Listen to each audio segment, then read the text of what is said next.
Madelyn Voss was halfway through her shift at the Briar Hall Club when the man with the stormy eyes and a black card casually dropped it onto her desk, like it wasn't worth more than her yearly rent.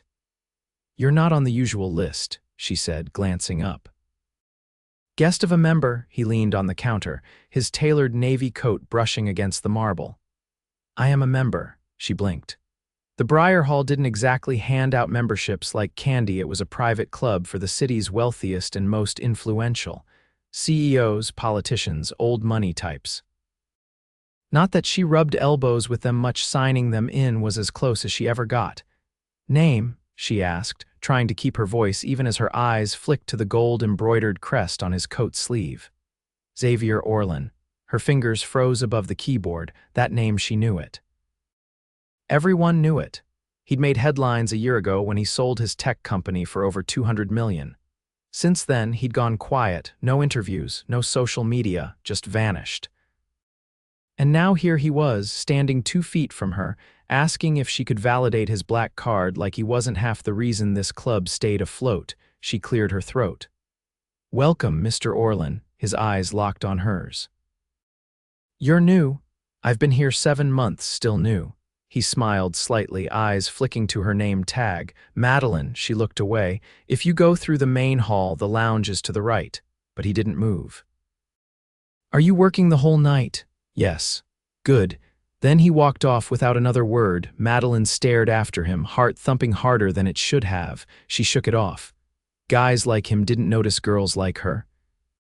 She made $17 an hour, still lived with her sister, and had a car that coughed every time it turned on. He probably had more money in his shoes than she did in her whole savings account. Still, she noticed when he passed by again that night, and again the next, and the one after that. He never brought guests, never sat with anyone, just showed up, read a book in the corner lounge with whiskey in his hand, and left. A week later, he paused at her desk again. "You always wear your hair like that?" he asked. She looked up, confused. "Like what?" "Tied back." "It suits you." She stared at him, unsure what to do with that. "Thanks." He glanced around. "You eat dinner yet?" Her eyebrows shot up. "Excuse me?" "There's a restaurant upstairs. Come with me." "I can't. I'm working." "Then I'll wait." She laughed, but he didn't. He meant it. "Why would you want to have dinner with me?" she asked. "You looked at me like I was just a guy, not a headline. That's rare." And then he was gone again. She didn't expect to see him waiting in the lobby when her shift ended at 9. But there he was, leaning against the wall like it was the most natural thing in the world. "Still up for dinner?" he asked. "Are you serious?" "Dead serious." She hesitated. "I can't afford the restaurant upstairs." "I didn't ask you to pay." She followed him, unsure what she was doing. The hostess didn't even blink when Xavier walked in. They were ushered to a table by the window, city lights glittering below them. He ordered wine without asking the price. Ordered food without asking if she'd like anything. When she opened the menu, she almost choked. "This salad costs more than my rent," he grinned. "Then don't order the salad." She studied him. "You do this often? Take girls from the front desk to dinner?" "No, you go to dinner with millionaires." "Can't say I've had the pleasure." He leaned forward, elbows on the table. "So what do you do when you're not signing people in?" "Work another job. Try to keep my sister's kid from eating glue. Daydream about paying off my student loans before I'm 40. He laughed. A real, genuine laugh. She liked the sound of it more than she should have. I work. Mostly I try not to let people turn me into something I'm not." "Which is lonely," he said simply, "but not lost." Madelyn didn't know what to say to that. The food came. It was ridiculous. Perfect. He ordered her the sea base and she didn't even argue. It was the best thing she'd ever tasted. After dinner, he walked her outside, hands in his coat pockets. "Do you always do things like this?" she asked. "Pick random girls and treat them like royalty." "You're not random." She stared at him. "You don't even know me." "I want to." And then he leaned in, close enough for her to feel the warmth of his breath. "I'll see you tomorrow, Madelyn." She barely slept that night. The entire next day, she replayed the evening over and over. It had to be a one-time thing, a fluke, but it wasn't. He came back every night. Sometimes he just looked at her. Sometimes he brought her coffee. Twice, he waited for her shift to end and took her out to eat again, one time to a rooftop sushi place she couldn't have found on a map if she tried. He never tried to kiss her. never pushed. But he looked at her like he was memorizing her. 3 weeks in, she caved. "Why me?" she asked as they walked along the waterfront after another ridiculous dinner. He didn't answer right away. Then he said, "Because you're the first person I've met in a long time who doesn't want something from me." She stopped walking. "I want something," she said softly. He turned, brows raised. "I want to know if this, whatever this is real." He stepped closer. "It's real." And then he kissed her. His hands cupped her face, warm and certain, and she melted into him like she'd been waiting her whole life for that moment. When he pulled back, his voice was low. "I'm not good at this, but I know I want you. And I want more than just a few dinners." Her heart pounded. "I want more too," he smiled. "Then let's see where this goes." The first time Xavier called her by her full name, she was elbow-deep in the storage closet behind the concierge desk, wrestling with a stack of branded umbrellas that refused to stay put. "Madelyn Elise." She spun around, umbrella handles clattering to the ground at her feet. "No one calls me that. I do now." He crossed the tiny threshold of the door like he owned the space, the scent of cedar and something darker trailing behind him. His coat was off, sleeves rolled just past his wrists, and he looked less like a tech magnate and more like a man who could make you forget what daylight felt like. "You're not supposed to be back here." "And yet," he said, casually lifting a fallen umbrella and placing it perfectly back on its hook, "here I am." She tried to glare, but it was hard to be stern with a man who looked at her like she was the only thing in the room worth noticing. "You're going to get me fired." "If you're going to be fired," he said, "it won't be by someone who spent the last month finding reasons to breathe the same air as you." She narrowed her eyes. "That's not remotely comforting." He leaned against the doorframe, watching her. "You free tomorrow?" "I have an afternoon shift." "Morning, then. I'll pick you up." She hesitated. "Where are we going?" "You'll find out." "I don't like surprises. You'll like this one." She didn't say yes, but she didn't say no either. The next morning, he was already waiting outside her apartment building when she stepped out. A black SUV idled at the curb, sleek and quiet. Xavier stood leaning against it, coat buttoned, cuffs peeking out just enough to reveal a silver watch with a face that probably cost more than her sister's car. "You're early," she said. He opened the passenger door for her. "You're late." She slid in, her fingers brushing the buttery leather seats. "You're going to tell me where we're going, right?" He didn't answer, just closed the door and got in beside her. Traffic was light. The city passed in a blur of glass and iron until the SUV pulled onto a narrow street lined with ivy-covered townhouses. It stopped in front of a tall wrought iron gate. "What is this place?" she asked. Instead of answering, he stepped out and offered her his hand. Inside the gate, the townhouse loomed white stone, high arched windows, and a heavy brass knocker shaped like a lion's head. But he didn't take her through the front door.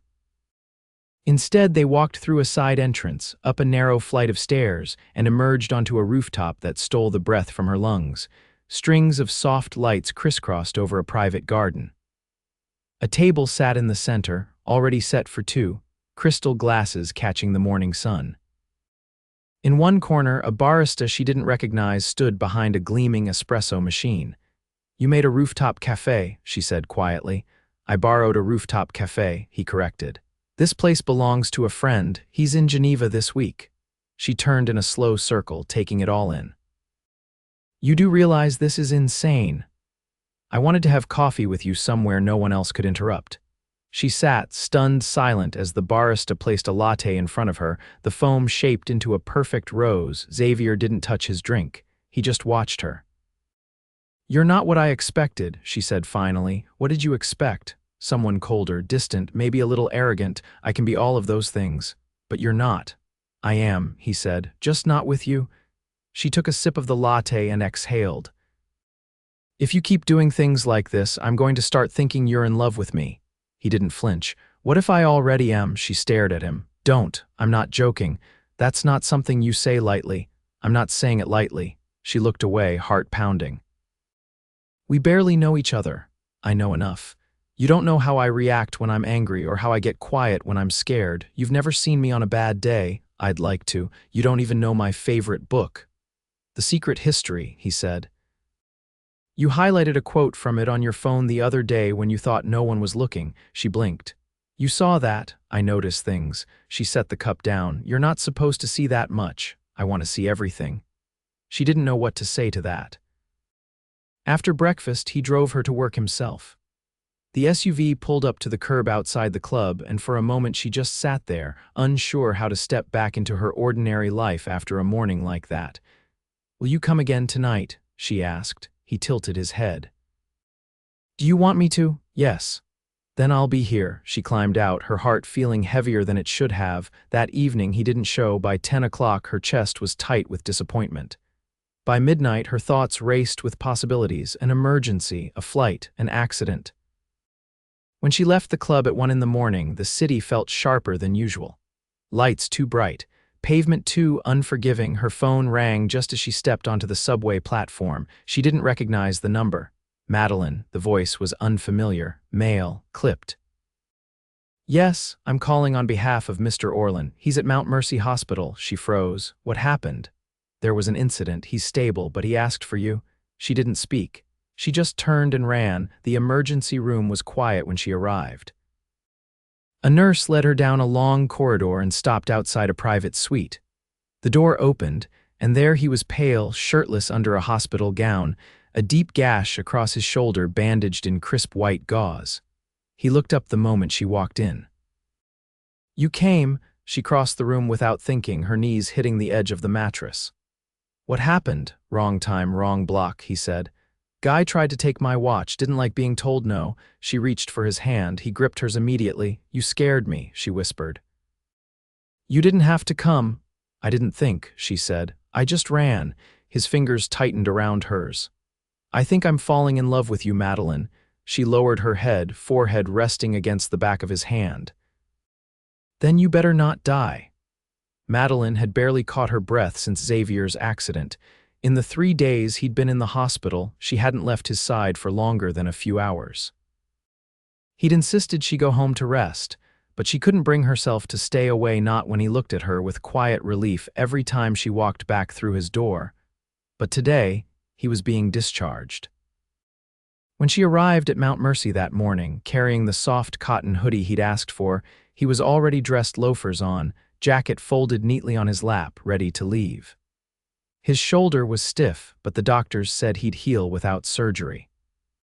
Still, the bruises along his ribs were ugly, and the stitches in his shoulder would take weeks to dissolve. You didn't have to bring it yourself, he said as she handed him the hoodie. I could have sent someone. You could have, she said, but then you wouldn't have had anyone to tell you you're putting it on wrong. He frowned at the sleeve. It's inside out. She helped him ease it over his good arm, then gently guided it over the bandaged one. You're going to need someone with better judgment than that if you want to survive the next few weeks. Are you applying for the job? I already took it. He gave a nod, as if accepting her terms formally. Outside, a sleek silver Aston Martin waited at the curb. She did a slight double take. Wasn't your driver's SUV black? It was. This is mine. She opened her mouth, then closed it again. He gave her a sidelong glance as he slid into the passenger seat. I didn't drive it much, not until lately. She didn't ask what changed. She already knew. They drove in comfortable silence until he directed her to an address she didn't recognize. The building that rose in front of them was a blend of steel and stone, towering above the street with minimalist grandeur. The valet opened her door before she could protest. This isn't where you live, she said as they took the elevator up, watching the floor numbers flicker. No, he said. This is where I work when I don't want anyone to find me. The elevator opened directly into a glass-walled penthouse office. The skyline stretched endlessly beyond the floor-to-ceiling windows, all shimmering steel and sun-soaked clouds. Xavier walked straight to the desk and opened a drawer. He pulled out a manila folder and held it out to her. What's this? I started it the day after I met you. She hesitated before taking it. Inside were sketches, notes, and what looked like wireframes for an app. You're building something? I was. Then everything with the company sale happened and I shelved it. But after you started talking about your sister's kid and those education gaps in public schools, I kept thinking about it. She flipped through the pages, her eyes catching on the header, Bridge. It would connect volunteer tutors with low-income students. Use algorithms to match based on subject need, availability, and communication style. I didn't know how much it mattered until you started talking about it. You're serious? She asked softly. I already started reaching out to a few developers. But I want your input. She sat down in the leather chair across from him, her voice quiet. You want me to work with you? I want to build it with you. You see things I don't. You care in ways I can't fake. She looked down at the sketches again, then back up at him. You're not doing this for me, are you? I'm doing it because you made me realize I still want to create something that matters, and maybe I don't want to do it alone. She set the folder down, her fingers resting on the edge. I'll help. But only if you promise not to treat me like someone you're trying to impress. He walked around the desk, stopping in front of her. I'm not trying to impress you anymore, I'm trying to catch up to you. She reached for his hand, careful of the shoulder. You're doing better than you think. That night, she didn't go home. He insisted she sleep in the guest room, but somewhere around 2 in the morning, they ended up on the same couch, her head tucked under his chin, his hand gently curled around hers. The days blurred after that. Between work at the club and helping Xavier outline the first phase of Bridge, Madelyn felt like she was living in two worlds, one where she was still the girl behind the desk, and another where she was building something that might actually change lives. And then came the gala. She hadn't been invited, obviously. But Xavier called her at noon on the day of, asking if she could meet him outside the club. She stepped out, still in her uniform, and saw the town car idling at the curb. He rolled down the window. I need a date tonight. I have a shift. It's covered, her brow furrowed. By who? He handed her a white envelope. Inside was a letter from the club's director, personally granting her the night off. You didn't, I asked nicely. I don't have anything to wear, you do now. The car took her to a boutique on 5th Avenue that didn't even have prices on the windows. Inside, a stylist greeted her by name and handed her a garment bag with a single instruction. Try it on. She stepped into the fitting room and unzipped the bag. The gown inside was unlike anything she'd ever seen, cut from deep navy silk, with an open back and a neckline that made her nervous in the best way. When she emerged, the stylist clasped a diamond necklace around her neck before she could protest. He requested this, the woman said. Madelyn stared at herself in the mirror. She didn't recognize the woman looking back, and she wasn't sure she wanted to. When she arrived at the gala, Xavier met her at the top of the marble staircase, dressed in a tuxedo that looked like it had been tailored with him in mind. He didn't say anything at first, just let his gaze sweep over her slower than it needed to be. You clean up well, she said, trying to break the tension.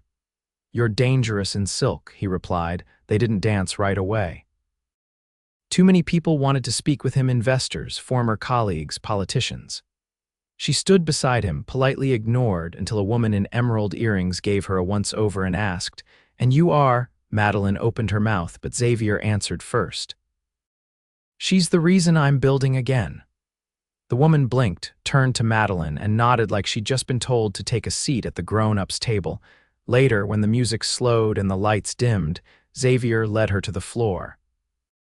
She rested her hand on his uninjured shoulder, the other in his hand, and let him guide her.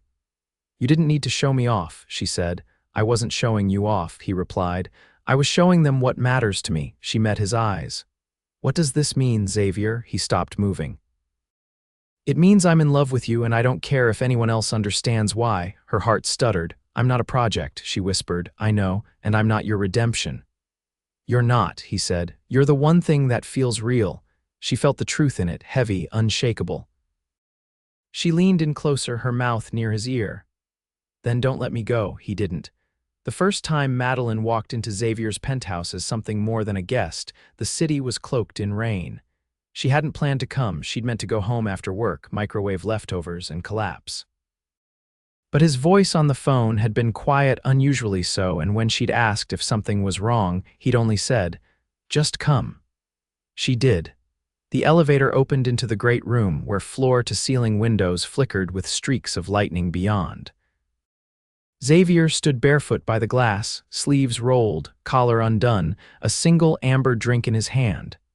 The room was dim except for the soft glow of a fireplace that hadn't been there the last time she visited. "Didn't know you had a fireplace," she said, shaking rain from her coat. "I had it installed last week. It felt necessary. For the 1 week a year it gets cold, for the one person I wanted to sit beside it." He turned to face her, eyes shadowed, as if something heavier than the weather had followed him home. She stepped closer. "What happened?" He set the glass down. "My father called." She froze. He'd never spoken of family before, not once, and something in his voice suggested that wasn't an oversight. "He saw the photos from the gala," Xavier continued. "He wanted to know if I'd lost control." She crossed her arms. "Because of me, because I looked happy." Madelyn sat down on the edge of the low leather sofa, fingers folding tightly in her lap. "What did you say to him?" "That that I've never felt more out of control in my life." She looked up, startled. "I haven't," he said. "You walk into a room and everything I thought I needed, every rule, every expectation, none of it makes sense anymore. I'm not here to fix your family, I know, but I won't let them make me feel small." He moved toward her, each step slow, deliberate. "That's the thing. You never were." She stood, suddenly needing to be closer, needing to feel the heat in his hands to chase away the chill in her chest. "You don't have to prove anything to anyone, Xavier." "I'm not trying to prove anything. I'm trying to build something real." "With you." His voice was soft, but it hit her like thunder. She reached up, brushing a damp curl away from her cheek. "Then show me." He kissed her, then not like before. This wasn't tentative or curious or new. It was a declaration, a promise, a choice. And when they sank down in front of the fire, tangled in warmth and want, it wasn't fast or reckless. It was inevitable. The next morning, sunlight spilled across the hardwood like a quiet blessing. She woke with his arm draped over her waist, his breath steady behind her. She turned toward him. "What happens now?" He opened his eyes slowly, no hesitation in them. "We stop pretending this is temporary." Later that week, she met his mother. It happened unexpectedly. Madelyn had agreed to meet Xavier at the bridge office after her shift. The elevator doors opened, and there she was, a woman in a slate wool coat, pearls at her throat and judgment in her posture. "You must be Madelyn," she said, barely glancing up from the tablet in her hand, "and you must be Xavier Orlan." The woman finally looked up. Her gaze flicked over Madelyn's outfit, an oversized sweater, jeans, and ankle boots still damp from the rain. "You're not what I expected." "That seems to be a theme." Xavier stepped in, his voice like steel wrapped in velvet. "Mother, we've gone over this." Xavier tilted her head. "I only came to see what's got you abandoning boardrooms for classrooms." Madelyn didn't flinch. "Empathy, perspective, a reminder that people outside your circles matter." Xavier's mouth twitched, not a smile, not quite a frown. "You're quick. I've had practice." Xavier placed a hand on Madelyn's back. "She's the reason I'm not sleepwalking through my life anymore." Xavier turned her eyes to him. "Then she must be extraordinary." The next morning, a delivery arrived at Madelyn's apartment. A single white box with no note. Inside, a navy leather portfolio embossed with her name in gold foil. Bridge's logo printed discreetly in the corner. She ran her fingers over the lettering. It wasn't a gift. It was a welcome. 2 days later, Bridge launched its beta. Madelyn stood beside Xavier as the team counted down to the live site. Her hands were shaking, not from nerves, from belief. They'd done this. Together, when the site went live, the applause was brief, but Xavier's eyes never left hers. That night, he took her to the only place he'd never shown her before, the house in the Catskills. "Why here?" she asked as they drove up the winding gravel path. "It's quiet. No one follows me here." "I wanted to show you who I am when I'm not being watched." The house was cedar and stone, glass walls looking out onto a still lake. Inside, the walls were lined with books. No staff, no marble, no silence bought with wealth, just him. She turned in a slow circle. "You come here alone." "I used to." They spent the weekend doing nothing and everything, cooking badly, dancing barefoot, talking until sleep stole them mid-sentence. On the second night, as the stars burned cold above the lake, he wrapped his arms around her from behind and whispered it again. I love you, she leaned back into him. Then stay. I wasn't planning on leaving. No, she said. I mean really stay with me, not just in moments. He turned her to face him, eyes searching hers. Marry me, her breath caught. He wasn't on one knee. There was no ring. Just a man asking a question like there was no safer answer than yes. This isn't how it's supposed to happen, she said, voice trembling. No, it's better. She touched his face. You're serious? I've never been more. She closed her eyes, heart pounding. I don't want the world you came from. I want the one we're building. Then say yes. She opened her eyes. Yes. 3 months later, she signed out of her shift at the club for the last time, not because she had to, because she chose to. Outside, Xavier waited beside a vintage Aston Martin she hadn't seen before. She raised an eyebrow. This isn't subtle. It's not supposed to be. She slid into the passenger seat, her fingers brushing the velvet box he'd left on her seat. Inside, a ring, not new, not flashy, antique, unique. Worn with love before, now waiting for her. You found it, she whispered. He started the engine. It found you. They drove north, wind in their hair, a new life ahead, and this time she didn't need to sign in, she already belonged. The morning of their wedding dawned quiet and golden, the kind of day that felt like it had been written just for them. No headlines, no shareholders, no gates to buzz through, just the soft rustle of leaves outside the lake house and the scent of cedar smoke curling from the chimney. Xavier stood at the edge of the dock, barefoot, dress shirt unbuttoned at the wrists, staring out at the water that had mirrored so many of their beginnings. Behind him, Madelyn finished tying the final ribbon around a stack of handwritten vows. She hadn't wanted a planner or a cathedral or a sea of strangers. She wanted this, the lake, the people who knew them, and the man who had taught her how to let her guard down without losing herself. Are you nervous? She asked, stepping onto the dock with her shoes in hand. He turned, gaze sweeping over her. Only about the part where you say yes, she laughed softly. You already asked me, I know, still feels like I'm waiting to wake up. She reached for his hand and laced her fingers through his. You're not dreaming. And you're not losing me. The ceremony was held beneath the old birch tree in the clearing beside the lake, where wildflowers had sprung up around the stones. Their closest friends formed a small circle, with Madelyn's sister and nephew sitting in the front row, the boy clutching a tiny bouquet of violets he'd insisted on picking himself. Xavier's longtime assistant, Evie, officiated with a grace that surprised even her. As the sun filtered through the trees, she guided them through vows that had been written in the quiet hours between sleep and sunrise. I'd never planned to belong to anyone, Madelyn said, her voice steady. But then you walked into my life and made it feel like home wasn't a place, it was a person. It was you. Xavier's vows were simpler. I was building things for the world, but then I met you, and I realized there was something better building something with you. I love you for every reason that matters, and I will never stop choosing you. When they kissed beneath the birch tree, the wind picked up just enough to rustle the leaves, as if the world itself was exhaling with them. Afterward, they didn't retreat to a ballroom or a stretch limo or a hotel suite. They stayed. A long table had been set beside the lake, draped in linen and scattered with candles. Laughter echoed through the trees as music played from a speaker on the porch. Xavier's jacket was gone, replaced by rolled sleeves and a crooked boutonniere. Madelyn's dress had a grass stain on the hem from when her nephew tackled her mid-reception. It was perfect. Later, when the last guests had left and the stars shimmered like scattered diamonds, Madelyn leaned against the railing of the porch, watching Xavier stack empty glasses into a crate. You forgot to chill the champagne, she teased. He looked up, grinning. I had a feeling you'd forgive me. Depends, do you have cake? No, but I have something better. She raised a brow as he disappeared into the house. A moment later, he returned with a small canvas painting an abstract blend of navy, gold, and ash gray, her colors. Their lake. It wasn't obvious, but it was them. You painted this, tried, he said, suddenly sheepish. It's not much, but it's the first thing I've made since bridge that wasn't for anyone but you. She took it, fingers tracing the uneven strokes.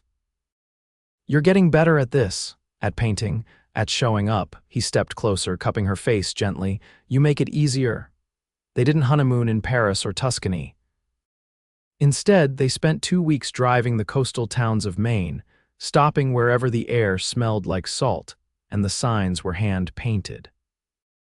They visited bookstores tucked behind antique shops, tasted oysters on docks where no one recognized their names, and danced to the sound of cicadas instead of orchestras.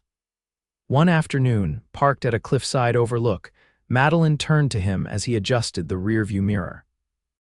"I don't want to go back to the way things were," she said. "I don't want to lose this." He reached for her hand. "Then let's build it our way." So they did. Bridge grew, not overnight, not without effort. But it reached schools that had been ignored, connected kids with mentors who treated them like more than numbers. Madelyn took the lead on the community outreach, refusing to let Xavier hide behind boardroom glass, and Xavier, he changed, not dramatically, but enough. He stopped measuring worth in equity and started measuring it in time, in presence. In the quiet moments he used to skip over, 1 year later, they walked into a classroom in the Bronx where a 10-year-old boy stood in front of a whiteboard, proudly explaining a math concept he'd once failed twice. His tutor, a retired principal from Queens, stood beside him with tears in her eyes. Xavier turned to Madelyn, whispering, This is what I wanted." She nodded, fingers brushing his. "This is what we made." That night, back at the lake house, the fireplace crackled as rain tapped against the windows. Xavier lay beside her on the rug, tracing a slow line along her wrist. "You ever wonder what would have happened if I hadn't stopped at the club that night?" "No," she said. "Because you did, and everything after that led us here." He pulled her close, his voice low. "I'd find you in every version of this life, and I'd still say yes," she whispered. They fell asleep wrapped around each other, the storm quieting outside, their future already unfolding, messy, beautiful, and entirely theirs.